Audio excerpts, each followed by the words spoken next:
বর্ষাকাল আসন্ন।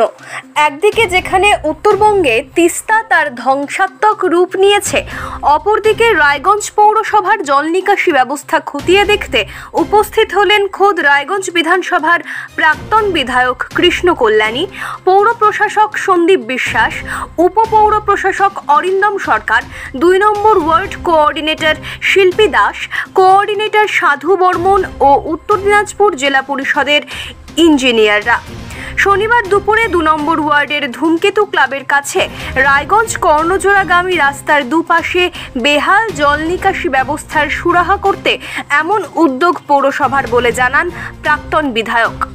২০২৩ সালে তৎকালীন জেলা শাসকের কাছে পৌরসভার লিখিতভাবে জানিয়েছিল রায়গঞ্জ কর্ণজোড়াগামী রাস্তার পাশে এই ড্রেনকে সম্পূর্ণভাবে হাইড্রেনে রূপান্তরিত করতে, উদয়পুর খালপাড় ক্যানেলে যুক্ত করার জন্য, এবং তারই ফলস্বরূপ আজ এডিএম জেলা পরিষদ ও জেলা পরিষদের সভাধিপতির নেতৃত্বে ইঞ্জিনিয়ারের ৪ সদস্যের এক দল সম্পূর্ণ বিষয়টি পর্যবেক্ষণ করেন। আগামীতে খুব দ্রুততার সাথে এই কাজ শুরু হবে ও ২ নম্বর ওয়ার্ডের সাধারণ মানুষের বর্ষার ফলে যেন কোনো রকম ভোগান্তির শিকার না হতে হয়, এই বিষয়টিকে মাথায় রেখে আজকের এই প্রাথমিক পর্যবেক্ষণ বলে জানান রায়গঞ্জ পৌরসভার পৌর প্রশাসক সন্দীপ বিশ্বাস। আজকে আমি এই সুদর্শনপুর এলাকায় রয়েছি। এখানে দীর্ঘদিনের একটা সমস্যা হচ্ছে, ড্রেনের মধ্যে জল জমা হচ্ছে, জল ঠিকমতো পাস হচ্ছে না। এখানে অনেক ছোট বড় দোকান রয়েছে, বাড়িঘর রয়েছে। সেই বাড়িঘর দোকানগুলোতে বর্ষার দিনে ড্রেনের জল ঢুকে যাচ্ছে। সেই জন্য আজকে আমরা আমাদের জেলা পরিষদের ইঞ্জিনিয়ারকে আমরা ডেকেছি। রায়গঞ্জ পৌরসভার পক্ষ থেকে 11/8 একটা চিঠি দেওয়া হয়েছিল যে এই ড্রেনটাকে খুব শীঘ্রই সংস্কার যাতে করা হোক। আজকে সেই ভিত্তিতে এখানে আমাদের জেলা পরিষদের ইঞ্জিনিয়ার আসছেন, তারা একটা প্রাথমিক সার্ভে করছেন যে টেম্পোরারি সলিউশন এখন কীভাবে কী করা যেতে পারে। তারপর আফটার দ্যাট একটা পার্মানেন্ট সলিউশন এর জন্য এরা অ্যাকশন টেকিং প্ল্যান বানাবে। সেই মোতাবিক সেটা হাইড্রেনের একটা প্রপোজাল হয়ে আগামী দিনে টেন্ডার প্রসিডিওরে তারা এগোবেন, এই ধরনের আশ্বাস আমাদেরকে দিয়েছেন। আর এনারা খুব শীঘ্রই কাল থেকেই এনারা যাতে পার্মানেন্ট সলিউশন হয়ে যায়, কেন এখন বর্ষার সময়, বর্ষা যখনই নামবে তখনই জলগুলা রাস্তায় এসে পড়বে, সাধারণ মানুষ তাতে অনেক অসুবিধা হবে। সেই অসুবিধাটা যাতে না হয় তার জন্য প্রিলিমিনারি পদক্ষেপ এনারা খুব শীঘ্রই নিতে চালু করেছেন। আশা করি ২-৩-৪ দিনের মধ্যে এই ড্রেনের জলগুলার নিকাশের ব্যবস্থা এনারা করতে সক্ষম হবেন। আর এই এলাকার মানুষ যাতে এই ধরনের সমস্যার মধ্যে না পড়ে তার সমাধান এনারা করবেন।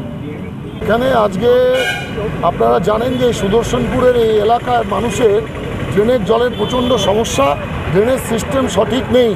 সেই কারণে আমরা রায়গঞ্জ মিউনিসিপ্যালিটি থেকে জেলা শাসককে, মাননীয় জেলা শাসকের কাছে আমরা 23 সালে 11/8 আমরা লিখিত চিঠি মারফত জানিয়েছিলাম। তার পরবর্তীতে আমরা একাধিকবার লেবার লাগিয়ে টেম্পোরারি রিলিফের ব্যবস্থা করেছিলাম। আমরা কখনো কখনো সেচপুল দিয়ে জল টেনে এই এলাকার মানুষকে আমরা সুরাহা দিতে চেষ্টা করেছি, কিন্তু এখন সেই অবস্থার মধ্যে দাঁড়িয়ে আমাদেরকে পার্মানেন্ট সলিউশনের জায়গায় যেতে হবে। উদয়পুর ক্যানেলে এই ড্রেনের জলকে নিয়ে ফেলতে হবে। আপনারা দেখেছেন কর্ণজোড়ার জল যেভাবে নিয়ে এসে উদয়পুর ক্যানেলে ফেলবার ব্যবস্থা করছে আমাদের জেলা পরিষদ, ঠিক তেমনিভাবেই আমাদের একটু পরেই 100 মিটার পরেই এখানে গ্রামাঞ্চল। সেই জায়গায় দাঁড়িয়ে জেলা পরিষদের সহযোগিতার মধ্যে দিয়ে, মাননীয় জেলা শাসকের সহযোগিতার মধ্যে দিয়ে, পশ্চিমবঙ্গ সরকারের সহযোগিতার মধ্যে দিয়ে আমরা এই ড্রেনের সমস্যার সমাধানের বিষয়ে আমরা দ্রুত সমাধানের জন্য আজকে রাস্তায় নেমেছি। এবং এখানে বিশিষ্ট শিল্পপতি কৃষ্ণ কল্যাণী, প্রাক্তন বিধায়ক এখানে উপস্থিত হয়েছেন, বিদ্যুৎ সেনের মতন বিশিষ্ট ব্যবসায়ীরা উপস্থিত হয়েছেন, এই এলাকার কোঅর্ডিনেটর ম্যাডাম উপস্থিত হয়েছেন, আমাদের মাননীয় ভাইস চেয়ারপারসন এসছেন, আমাদের এই এলাকার বিশিষ্ট ব্যবসায়ীগণ এখানে এসছেন, এখানকার যারা রেসিডেন্সিয়াল মানুষ আছেন তারা এসছেন। সবাই আমরা চাইছি যে এই ড্রেনেজ সিস্টেমকে কী করে ভালো করা যায়। তার জন্যই মাননীয় জেলা শাসকের দপ্তর থেকে, এডিএম জেলা পরিষদের পক্ষ থেকে, এখানে জেলা পরিষদ থেকে সভাধিপতির পক্ষ থেকে এখানে ইঞ্জিনিয়ার পাঠানো হয়েছে।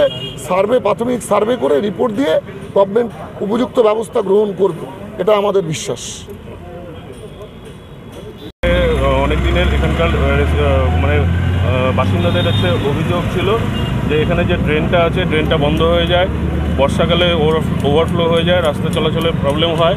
পাঠিয়েছিলেন যে এটাকে ভিজিট করে এটাকে দেখে কিভাবে সলিউশন করা যায় বা কীভাবে তার এস্টিমেট করা যায় সেটা একটা সার্ভে করে তার হচ্ছে রিপোর্ট করার জন্য, তার জন্য আমরা এসেছিলাম। এখানে যেটা দেখলাম, এখানে আমাদের এখানে ড্রেনটা যেটা আছে, ড্রেনটার হচ্ছে আরও কানেকশানটা দরকার আছে একদম, যাতে উদয়পুর ক্যানেল পর্যন্ত হচ্ছে ঠেকিয়ে নিয়ে যাওয়া যায়। আর এখন বর্তমানে এমসিসি চলছে, এখন তো আর সেভাবে হবে না, তবে ওনারা চাইছেন যাতে দ্রুত টেম্পোরারি ভাবে অন্তত কিছুটা করে মানে ড্রেনটা যাতে চলাচল থাকে, ডেঙ্গু মশামাছির উৎপাত এগুলো যেন প্রবলেম না হয়, জল জমে থাকছে এই জলটা যাতে দ্রুত নিষ্কাশনের ব্যবস্থা হয় সেটার একটা ব্যবস্থা করার জন্য আমরা চিন্তাভাবনা করেছি। দেখি এখন হায়ার অথরিটিকে রিপোর্ট করব, তারপরে ব্যবস্থা নিতে হবে। কতদূর ড্রেন তাহলে তৈরি হবে আপাতত? ড্রেন এখন তৈরি হওয়ার কথা তো, ড্রেনটা করলে পুরোটাই কানেকশান দিতে হবে, কারণ এই ড্রেনের লেভেল বিভিন্ন জায়গায় বিভিন্ন রকম আছে। তো এখন এক্সিস্টিং যেটা ড্রেন আছে খুবই ন্যারো ড্রেন আছে, ছোট ড্রেন আছে, সেটা একটু হাই ড্রেন টাইপের না বানালে মানে অত দূর পর্যন্ত টানা অসম্ভব ব্যাপার। আর এখানকার জলের ভবিষ্যতের সমস্যাটাও সলভ হয়ে যাবে তাহলে যদি হাই ড্রেনটা করা যায়। মেন হচ্ছে সমস্যা ড্রেন, যেটা ড্রেনটা মানে হাইড্রেন করার কথা আমরা বলছি, তা না হলে কি হয়, একটু যদি জল এক্সেস হয়ে যায় আমাদের বাড়ির ভিতরে জলটা ঢুকে যাচ্ছে। তো যাতে এটা পরবর্তীতে আর না হয় সেই জন্য আমরা এখানে বিধায়ক সাহেবকেও বললাম, তারপরে ইঞ্জিনিয়ার সাহেব আসছিলেন ওনাদেরকেও বললাম, তো সবাই আশা দিয়েছেন যে হ্যাঁ হবে এটা, এবং খুব শীঘ্রই হবে। একটা আপাতত আপৎকালীন একটা ব্যবস্থা নেবে বলেছে, যেটা জেসিবি দিয়ে মাটি কেটে একটা কাঁচা ড্রেনের মতন করে আপাতত এই জলটাকে নিষ্কাশনের ব্যবস্থা করা হবে। এখন সেটা তাতে বলাতে আমরাও খুশি হয়েছি। যাই হোক, এটা কতদিনে হবে সেটাই এখন আমরা চিন্তা করছি। যদি যত তাড়াতাড়ি হয় তাতে আমরা আরও বেশি খুশি হব এবং উপকৃত হব আমরা। রায়গঞ্জ থেকে সঞ্জীব সাহা ও কুনাল গোস্বামীর রিপোর্ট, খাস খবর ৮। আপনার দাঁতের সমস্যা, দাঁতের যে কোনো রকম সমস্যার সমাধান আপনার বাড়ির সামনেই। সিটি ডেন্টাল ক্লিনিক, আধুনিক পদ্ধতিতে দাঁতের সমস্ত চিকিৎসা করা হয়। RCT, crown bridge, orthodontic treatment, fixed and removal, fixed teeth, light curing, filling, ultrasonic scaling, এই সমস্ত ধরনের চিকিৎসা স্বল্প ব্যয়ে যত্ন সহকারে করা হয়। আজই যোগাযোগ করুন city dental clinic. Doctor MS Akhtar, BDS dental and oral surgeon, DH, member of Indian Dental Association, member of American Dental Hygienist Association, Tinpul Chak, সোনামুদি road, Islampur, উত্তর দিনাজপুর। মোবাইল নম্বর 9434503130। এখন আপনিও রিপোর্টার, আপনার এলাকার যে কোনো খবর পাঠান এই নম্বরগুলোতে।